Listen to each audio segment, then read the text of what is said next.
The young man upstairs in the Monroe house wasn't refusing to walk. He was hiding the fact that he could feel his legs coming back. Because the day they came back was the day his father would stop sitting in the chair beside his bed. 15 trained caregivers had missed it in 8 months. It took a poor woman from Memphis to catch what nobody else saw. And by the time she did, a man in a good suit was already inside that house, making plans to put Sullivan Monroe somewhere they could forget him. Geneva Hughes had buried more strangers than she could count, and not one of their families ever came to the funerals. That was the work nobody else wanted. Sitting with the ones the world had already finished with, holding a hand that no relative would drive across town to hold.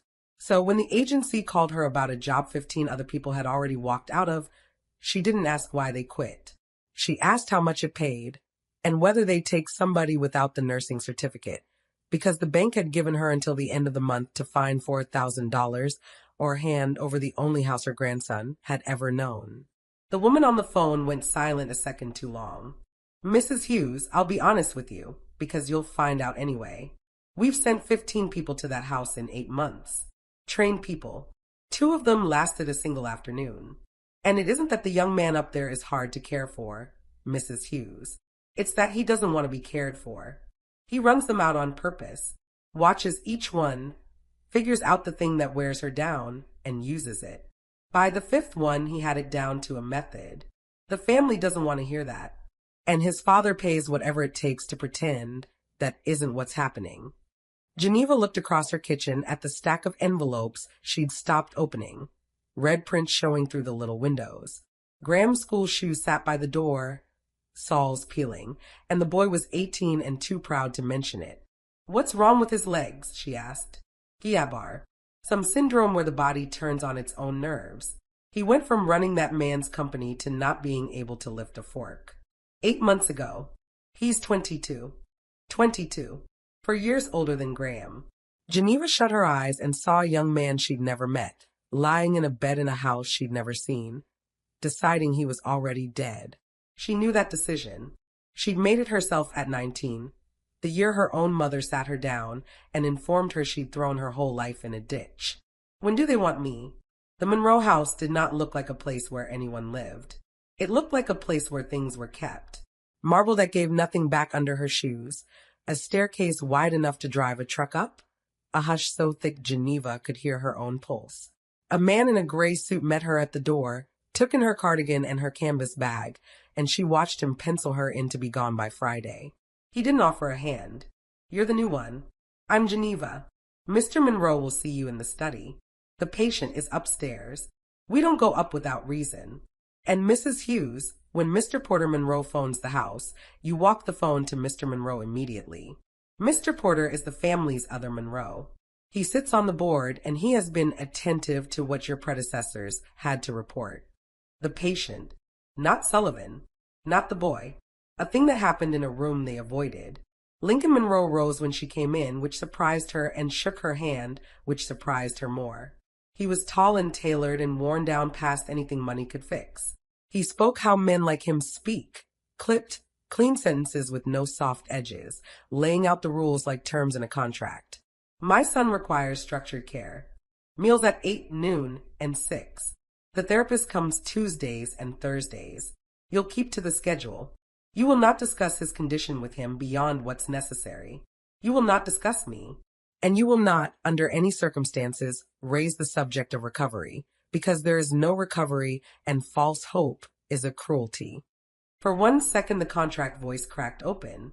The last woman promised him he'd walk by Christmas. He didn't speak for 2 weeks after she left. Geneva kept her eyes on him. What do you want me to do with him, then? Lincoln looked at her as though the question had no answer anyone had ever asked him to find. Keep him comfortable. Keep him clean. Keep him alive. That's keeping a body, Mr. Monroe. You got a man up there or a body. The hush after that was the loudest thing in the house. Lincoln Monroe, who owned half the skyline outside his window, had nothing to put in the gap. He told her the study door would always be closed, and Geneva understood him to mean every door in that house had been closed for a long time. She found Sullivan Monroe in a room at the end of the hall with the curtains pulled against a perfectly good afternoon. He turned himself toward the wall. He didn't look over when the door opened. On her way through the room, she clocked the chair beside the bed. The cushion was perfect, untouched, the look of furniture in a house where nobody ever lowered themselves down to sit. 15 caregivers had walked into this room and stayed standing. I'm not eating. His voice came out sharp enough to draw blood. Whatever they sent you up here to make me do, save your back. The sharpness shocked her. She braced for something thin, something broken. This was a blade, cold and clear and aimed, and underneath it a young man who still had every weapon he was born with and had turned them all on himself. Geneva crossed to the window and hauled the curtains open so hard the rings shrieked on the rod. Light fell across the bed and he flinched like it scalded him. What are you doing? Letting some sun into a tomb. Lord, it smells like surrender in here. She moved through the room as though it belonged to her, gathering the untouched trays, the medicine cups, the small daily wreckage of a person who'd stopped trying. 15 people, they tell me downstairs. You ran 15 grown professionals clean out of this house. You must be exhausting to keep up with. That turned his head. For the first time, he really looked at her. A boy already braced to be left, already counting down to it. You'll be 16, he told her. We'll see about that. She set a fresh glass of water within his reach, which she'd already worked out the others made him beg for. I had a daughter who used to look at me exactly like that. Like she was daring me to walk out the door. You know what that look taught me? He didn't ask, but he didn't turn back to the wall either. The wall was usually his first weapon. He'd never lost it inside the first 10 minutes before. It only comes out of people scared half to death the door is about to open. She picked up her bag. I'll be back at 6. You don't have to eat a bite. But I'm bringing real food, not that hospital paste, and I cooked it with my own 2 hands, so if you throw it out, you're insulting my kitchen. And I take that personal. She had her hand on the door when his voice came again. Lower, the blade laid down for a second. They always say they'll stay. She turned. He'd already flinched ahead to the answer. Geneva shook her head. I'm not going to tell you I'll stay. You heard that 15 times, and it was a lie 15 times. I'm just going to come back at 6. And then tomorrow we'll see about tomorrow. She came back at 6. And she came back the next day. And the day after that, she stopped announcing it. What she didn't tell Sullivan or anyone in that marble house was what those first weeks cost her on the other end. She drove an hour each way. She came home past 9 to a grandson who'd already fed himself cereal for supper and pretended he wasn't waiting up. Graham at the kitchen counter with a textbook he couldn't afford the next semester of, looking up to ask how the rich boy was. She'd tell him a little. He'd nod and not say the thing they both heard underneath it, that his grandmother was pouring herself into a stranger's son because the well she'd dug for her own daughter had gone dry years ago. One night Graham put it to her plain. He shut the book and looked up at her. You couldn't fix Mom, so now you're trying to fix him. It landed hard because it was half true, and Geneva had learned long ago that the half-true things are the ones that cut. She lowered herself onto the stool beside him. Maybe, she allowed. But your mama's still alive, baby. And so is that boy. I gave up on too many people too early once. I'm not in the business of giving up early anymore.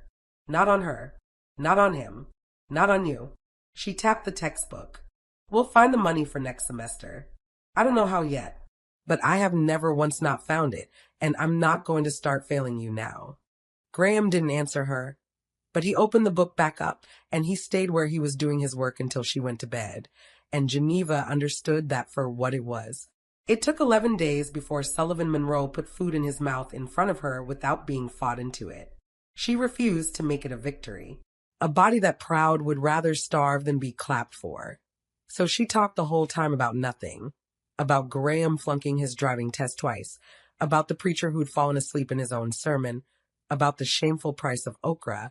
And she let him lift the spoon himself, though it took 4 tries, and most of it landed in his lap. She didn't reach over. She didn't glance away to spare him. She kept right on about the okra, as if she hadn't seen a thing, and when he finally got one bite home, she carried on talking like it was the least remarkable event of the afternoon. Later that night, with the tray cleared away, he watched her moving about the room. Why do you talk so much? Because you don't talk at all, and one of us has to, or this room turns back into a tomb by morning. She stacked the dishes. What happened to your mama? The question landed like a slap. She'd meant it too. 11 days she'd watched him flinch whenever the gray suit man mentioned a phone call, whenever a car came up the long drive, and she'd put the pieces together. Somewhere back in this boy's history sat a woman who'd left. Sullivan's jaw tightened. She doesn't live here. I didn't ask where she lives. I asked what happened. He stared at the ceiling a long while, and Geneva let the silence stand, because this silence wasn't the surrender kind. This was a man weighing whether to hand over something he'd never handed to a living soul. She left when I was 14. His jaw worked. My father gave her a number she liked better than us. She lives in Scottsdale now. She sent a card when this happened. He tipped his chin at his own useless legs. Had a golf course on the front of it. She wrote, thinking of you. Stay strong. His mouth twisted around the words. Stay strong, like I'd pulled a muscle raking leaves. A laugh tore out of him, ugly and short. Geneva lowered herself into the chair beside his bed, the one the others had warned her never to use, claiming it agitated him. He didn't get agitated. He turned his head and stared at her sitting there as though no one had occupied that chair in years. Geneva kept her eyes on him, gentling her voice down to the register she saved for the worst nights. My daughter Laurel is in a place over in Tennessee.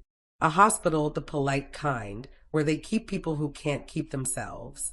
For years now. Her boy, Graham, my grandson, he was 14 too, when it got bad enough that I had to take him in. Same age you were. She folded her hands in her lap. So when you tell me your mama walked out on you at 14, I won't insult you and say I understand, because I don't. But I've got a boy at home who knows exactly what your face is doing this minute. The face of 14-year-old makes the day the person who's supposed to stay decides they've got somewhere better to be. Sullivan didn't answer, but his hand, the one that could barely close, slid an inch across the blanket toward the chair where she sat. He didn't reach her. He didn't try. It was an inch and nothing more. Geneva had spent 35 years reading the language of people who couldn't say things out loud, and she knew an inch when one was given to her. In the weeks that followed, things she wasn't supposed to catch began catching her eye. A toe twitched under the blanket while she straightened his pillow, his thumb sliding to scratch a hip itch when he thought she'd already left the room. Once, his whole foot jerked sideways when she dropped a spoon. Startled, alive, no longer playing dead. Geneva didn't speak a word about any of it. She'd learned across 35 years of this work that certain people only heal when they're certain nobody is watching. So she watched, and she let him hide what he was hiding. She caught something else in those weeks, too. Passing the foot of the stairs one evening, she heard the gray suit man on the phone. His voice dropped low the moment he saw her shadow on the marble. No, Mr. Porter. She hasn't quit yet. He listened to whatever came back down the line, his eyes cutting toward Geneva. I'll let you know the day she does. He hung up and gave her a thin look that told her she wasn't the only one keeping count of her days in that house, and that somebody downtown was waiting on a number to hit 0. Until the Thursday Reese pulled her out into the hall. Reese was the therapist, a brisk young woman, late 20s, the kind who didn't waste motion. She had something close to fright on her face when she got Geneva outside the door. I need you to watch something, and then I need you to swear I'm not imagining it. Back in the room, Reese ran Sullivan through the same routine he'd been refusing for months, and this time he let her. She pressed a thumb hard into the arch of his foot. Tell me the second you feel any pressure. Sullivan's eyes came open. Now. She shifted the thumb. Now. Lower. Reese looked up, and her eyes had gone wet. 3 weeks ago, he couldn't feel either foot at all. Mrs. Hughes, the nerves are reaching again. It's slow, and it's not guaranteed, and I would never put a promise on it. But his body is trying to come back. The floor seemed to tip under Geneva's feet. Not from the news. From the look that had taken over Sullivan's face. Because Sullivan had caught every word, and the boy was terrified. She sat in the chair that night and waited him out, patient as she'd learned to be with the dying, who had one last true thing to get out. At last it came, his eyes fixed on the ceiling, so he wouldn't have to aim them at her. Don't tell my father. Why on God's earth not? Because the minute he believes I'm coming back, I stop being his sick son and turn back into his project. The heir. The next Monroe. He'll have a tutor in this room by Monday and a man from the company in here by Tuesday, and the whole machine starts up again. The grooming, the expectations, prove you're worth the name, prove it again. His voice shook loose at the edges. This is the first stretch of my whole life he's sat in a room with me without wanting something from me. He comes to the door now. He never came to the door before. I got my father back the same day I lost my legs. You see it. If I stand up off this bed, I lose him all over again. And there it was, the thing 15 trained caregivers had never once found, because they'd followed the rules.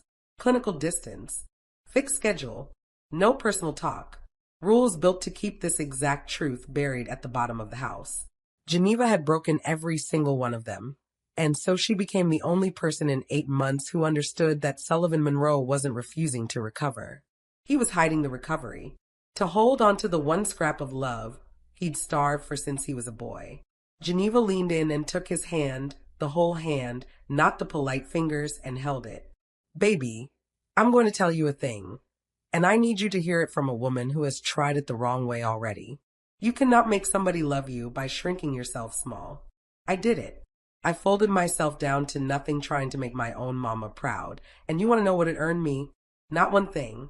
She died, disappointed in me with her last breath. The only medicine that ever worked was standing up anyhow, pouring my love into people who could actually pour it back. She tightened her grip. Your daddy is broken, same as you, but you cannot stay paralyzed to keep a broken man parked at your bedside. That isn't love, baby.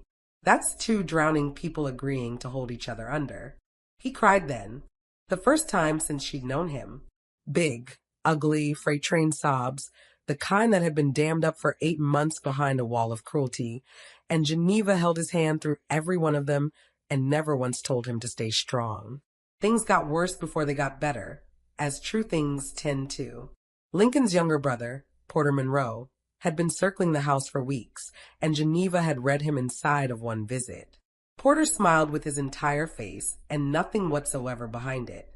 He called Sullivan Sport and Champ and talked over him in the third person while standing in the man's own bedroom. He held a seat on the board of the family company, and Geneva, who'd spent a lifetime being underestimated by men in good suits, knew the smell of what he was after before he opened his mouth.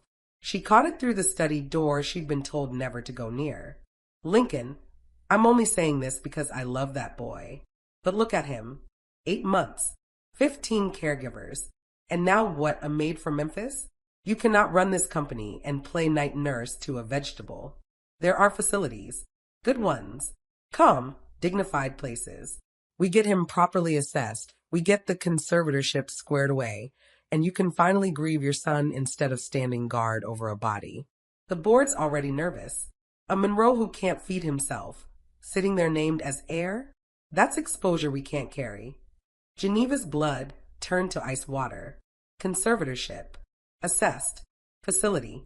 She'd stood inside those exact words 4 years back, in a different hallway, about a different person, the morning a doctor she'd known for 9 minutes signed the paper that decided Laurel could no longer be trusted with her own life. She'd had no money in that hallway, no lawyer, no name on any building, and she had lost. The machine had swallowed her child whole, and Geneva had not been enough to stop it. She was not about to stand in a second hallway and lose a second time. Porter brought his doctor the following week, and he timed it on purpose. A rotten morning. Sullivan wrung out from a bad night. Sullen, answering in single syllables. The doctor watched a young man decline to perform for strangers for 20 minutes, then made his notes where Geneva could read them across the room. Unresponsive. Withdrawn. Poor prognosis for independent function. He never once put a question to Sullivan that wasn't a trap. Geneva held herself together until the doctor's car was down the drive. Then she went into the little washroom off the hall and shut the door and gripped the edge of the sink with both hands. Her reflection had her mother's tired face in it now. She let herself shake for the length of one long breath, the whole of it rising up at once. Laurel on a gurney, the 9-minute doctor, the paper she couldn't stop, the years of being a woman whose word weighed nothing against a man with a clipboard. She didn't let it have more than that one breath. She ran the cold tap, pressed her wet hands to the back of her neck, and looked at herself until the shaking went out of her shoulders. Then she opened the door and went to find Lincoln, dry-eyed and ready. She walked into the study without knocking. The gray suit man moved to block her. Lincoln waved him off, more from shock than permission. That doctor wrote your son off in 20 minutes. She didn't move from the doorway. On the worst morning of his month, without asking him one true thing about who he is. And your brother is going to walk that paper into your study with a conservatorship order and use it to lock Sullivan in a home and take this company right out from under you while you're too tired to lift your head. You already know it, and you're letting it roll downhill because burying him is easier than hoping for him. Lincoln rose, and the contract voice came back hard as a slammed drawer. You are a hired caregiver. You do not understand this family, or what is at stake here. I understand it better than you do. Geneva didn't raise her voice a notch. I lost a daughter to a man with a clipboard who decided in 9 minutes that she was already gone. I had no money and nobody in that building would listen to me, and they took her anyhow. So don't you stand there and lecture me about what I can't understand about watching somebody you love get erased by people who never bothered to ask them a single real question. Her voice held flat and even. The only difference between you and me, Mr. Monroe, is you've got every last thing a person needs to win this fight, and you're spending it all on giving up. I had nothing in my hands that morning. I'd have given both my arms for what's sitting right there in yours. Lincoln Monroe sat back down as though his own legs had quit on him too. What do you want me to do? It came out cracked. It wasn't the contract voice anymore. Go upstairs. Not to check the meal schedule. Not to ask the gray man how the day's been. Go sit in that chair beside his bed and talk to your son like he's a person who is coming back to you. Because he is. And he's been hiding it from you on purpose, and I'm about to tell you the reason, and it is going to break your heart clean in half, and you are going to deserve every piece of it. So she told him. About Scottsdale and the golf course card and the 2 words that pulled a muscle. About a boy who decided being sick was the only way left to make his own father stay in the room. And Lincoln Monroe, a man with his name carved into 3 buildings downtown, put his face in his hands at his own desk and wept like the 14-year-old he had failed. What came after didn't arrive all at once. Geneva had learned not to trust the kind of healing that shows up on schedule, gift-wrapped. It came in pieces. It came the evening Lincoln canceled an actual meeting. Real men, real money on the table, and drove home at 5 and went straight up the wide staircase and lowered himself into the chair. His voice came out rough from never being used this way. Reese tells me you felt your foot. Sullivan braced for the project to fire up, for the tutors and the demands. Instead, his father pressed his thumb and forefinger to the bridge of his nose. I don't care if you never walk another step in your life. I came to the chair too late. I'm just here for the chair now. Nothing else. It came the morning Sullivan closed his whole hand around a spoon and lifted it, not for therapy, but to show Geneva, grinning at her like a 10-year-old. And this time she made a glorious fool's fuss over it on purpose, because some victories you let a man stand up and be proud of out loud. It came the afternoon Blair arrived. She came in on heels that announced her halfway across the marble, a woman built and maintained at considerable expense, trailing a cloud of department store perfume, and she swept up the staircase, crying, my baby, loud enough for every member of the staff to hear and witness it. Geneva stood in the corner of the room and watched a master class in the performance of motherhood. Tears that somehow never disturbed the makeup, a hand pressed flat to the heart, a long trembling speech about how she had dropped everything the very instant she heard. She tried to take Sullivan's hand. He jerked it back as though she'd burned him. Then he slid it across the blanket toward the empty chair beside the bed, toward the place Geneva had been sitting an hour before, and he let it rest there, where his mother could see it land. She'd heard 8 months ago.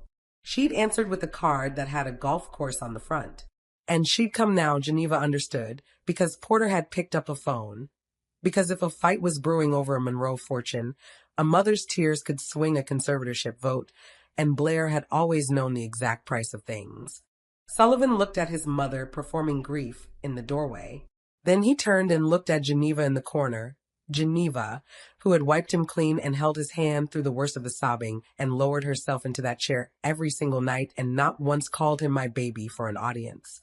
And Geneva watched the last childish hope go out of him, the one he'd carried since 14. that maybe someday his mother would come back through a door and mean it. It went out of him, and the going of it hurt, and it was the most important thing that had happened to him in 8 years. You can go, Mom. Sullivan's voice held flat and even. You don't have to keep performing the part. Whatever Porter told you is waiting here for you. It isn't. I already told my father what I want done with my share, and your name is nowhere in it. There's no money in this for you. There never was going to be. Blair's face did something then that no amount of department store maintenance could repair. After she'd gone, the heels moving a good deal faster on the marble this time, Sullivan turned to Geneva. He was crying again, but it had changed. This was the clean kind, the kind that comes only when a person finally sets down a thing they've hauled since boyhood. She was never coming back. He got the words out around the crying. No, baby. She was never coming back. You sat in the chair. I sat in the chair. The meeting Porter set up never went how he'd drawn it on paper. He brought his doctor and a sharp-faced attorney to the Monroe house on a Wednesday afternoon, with 2 board members trailing in behind them. Porter had told Lincoln it was a family decision meeting. The papers sat in the attorney's briefcase, drawn up, missing only a father's signature. If Lincoln signed them before that meeting broke, Sullivan would be loaded into a transport van and moved to a managed care facility outside the city by Friday morning. And once a man was inside a place like that under a signed order, getting him back out was a fight that could take years, if it happened at all. Porter had built the whole afternoon to end with a pen in his brother's hand. Lincoln took the head of the long dining table and refused to look at his brother. He'd let the meeting come, add Geneva's word to him the night, before that certain things have to walk into the daylight, before you can kill them. Porter was halfway through his rehearsed speech about facilities and dignity and the unfortunate realities of the situation when the door at the far end of the room opened. Sullivan stood in that doorway, leaning on the rail Lincoln had paid to have installed all the way down the upstairs hall the month before, Reese a half-step behind his elbow, a brace strapped to his right leg under the trousers. He took one step into the room. The attorney's mouth fell open. Porter's smile froze halfway down his face, and Geneva, standing along the wall where they told her not to interfere, gripped the back of the chair Lincoln had begun to live in. The second step almost took Sullivan down. His knee buckled under him, and his shoulder hit the rail hard enough to bruise. Reese moved to catch him, and Porter made a small sound in his throat that wasn't quite triumph, but was close enough, a man already tasting the fall. Sullivan turned his head. He looked past his uncle, past the attorney, past the doctor with his clipboard, and his eyes found Geneva. She didn't nod. She didn't encourage him. She just held his eyes the same as she'd held his hand through 8 months of sobs, and she let him remember what he already knew. She'd sat in the chair. She would sit in it tomorrow, no matter which way his next step went. Sullivan straightened. He took the second step, then a third. Then he crossed 17 feet of his father's dining room on the legs his own body had handed back to him, lowered himself into the seat across from the attorney, and answered every question put to him in the sharp, clear voice that had never for one day stopped working. When he was done, Lincoln looked up from the head of the table, not at his brother, not at the attorney. He looked down the length of that room, past the doctor, past the briefcase, past every person who'd come into his house that afternoon to bury his son, and his eyes found Geneva standing along the wall where they'd told her not to interfere. He held her gaze for a long moment. Then he gave her one nod. Small, clean, the kind a man gives when words won't cover what he owes. Porter's doctor and his 20 minutes of trap questions didn't survive the sight of it. The attorney closed his briefcase before Porter could finish his next sentence. The 2 board members offered unconvinced apologies and left. Porter gathered himself to go last. He had to pass Geneva to reach the door. She was standing right there, the same place she'd been standing since Sullivan walked in, one hand still resting on the back of Lincoln's chair. Porter kept his eyes ahead. He didn't look at her. He couldn't. The maid from Memphis had beaten him in his own brother's house, and every person in that room had watched it happen, and there was nothing left in his face to show her. He walked past her without a word and didn't look back. Porter walked out of the family that same week, walked out by an older brother who had finally found something worth standing all the way up for. The board began asking pointed questions about precisely what Porter had been arranging behind closed doors, and those questions had teeth in them. Nobody took Porter Monroe apart with a speech. Sullivan took him apart by standing up. Lincoln Monroe paid off a $4,000 mortgage at a Memphis bank without breathing a word of it to Geneva. She only learned of it when the letter arrived with paid stamped red across the front and no name attached. When she tried to thank him, he wouldn't take it. "You gave me my son back." His voice had learned how to go soft. 8 months too late, but it had learned. A house is a small thing next to that. It's not a small thing to me. No. Lincoln held her eyes. I'm only now learning what isn't small. You've been the one teaching me. Sullivan Monroe walks now, with a cane on the bad days, and he'll likely keep it the rest of his life, and he doesn't mind because a man who had to learn to walk a second time never again makes the mistake of thinking walking is nothing. He took over a piece of the company, eventually, not because his father demanded it, but because he found he wanted it, which Lincoln came to understand was the only honest reason any person should take on anything. The first thing Sullivan did with Monroe money was fund a wing at the hospital over in Tennessee, where Laurel was being kept, the polite kind of hospital that does a great deal better by its people the day somebody with a name on a building decides to care. He did it because of the woman who sat in the chair. He did it without anyone asking. And Graham, Geneva's grandson, 18 and proud and peeling at the soles of his shoes, got himself a scholarship to study nursing, the very thing his grandmother had surrendered at 19 the year her own mother told her she was finished as a person. Sullivan set the whole thing up. His reasoning, when his father asked, was that a family that could produce one Geneva Hughes ought to be able to afford to make another one. The first evening Graham came home in nursing scrubs, Geneva didn't cry until the moment he turned from the sink and told her, "I pulled a chair up beside my first patient today, Granny. Old man. Stroke. He didn't know I was there. But I sat anyhow." Geneva put her hand to her mouth and cried for everyone she had ever sat beside, and for the line of her family that had finally, after 3 generations, learned to do the same thing for somebody else. Geneva still works. She'll tell you straight that she always will, because sitting with the people the world has finished with is the one thing she was ever truly good at, and it turns out that was never a small job either. But she goes home now to a house that's paid for and a grandson who's going to be somebody. And on Sunday she drives the long road to Tennessee and pulls a chair up beside a daughter who doesn't always know her face anymore. And she holds Laurel's hand the entire visit, and she does not tell her child to stay strong. People ask her sometimes about the Monroe boy. The miracle, they like to call it. The poor caregiver who walked into a billionaire's mansion and got a paralyzed young man up off his deathbed when 15 trained professionals had given up and gone. Geneva has never cared for that version of the story. I didn't get him up off anything.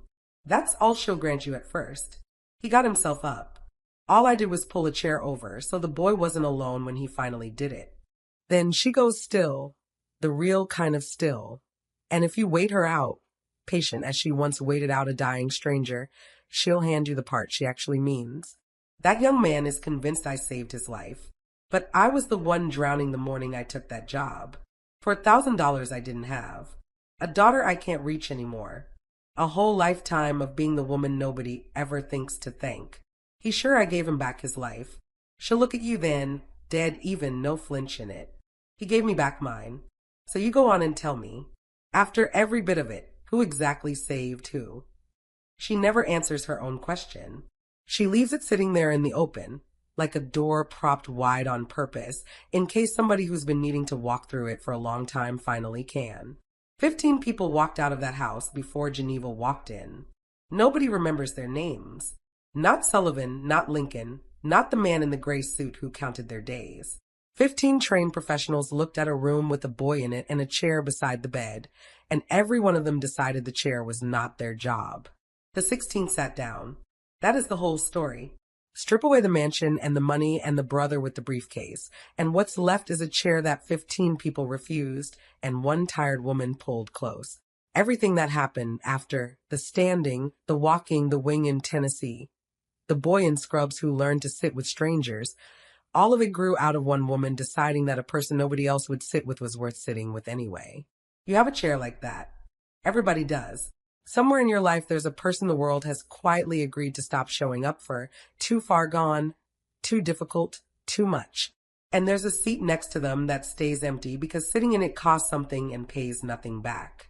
Geneva would tell you the secret she learned at 100 bedsides if you asked her. It isn't that staying saves them. Half the time it doesn't. Laurel still doesn't always know her mother's face. Some chairs you sit in for years and the person never comes back. You sit anyway, because the sitting was never about whether they'd stand up. It was about whether they'd be alone when they tried. So, before you click away, think of the chair you've been walking past, the call you keep meaning to make, the person everyone agreed to give up on. Tell me in the comments, who's sitting in your empty chair right now, and what's stopping you from pulling it close? I read every one of them. And if this story moved you, stay close. The next one's already waiting. Because somewhere out there tonight, in a room nobody wants to enter, there's a chair beside a bed. It's empty. Be the 16th.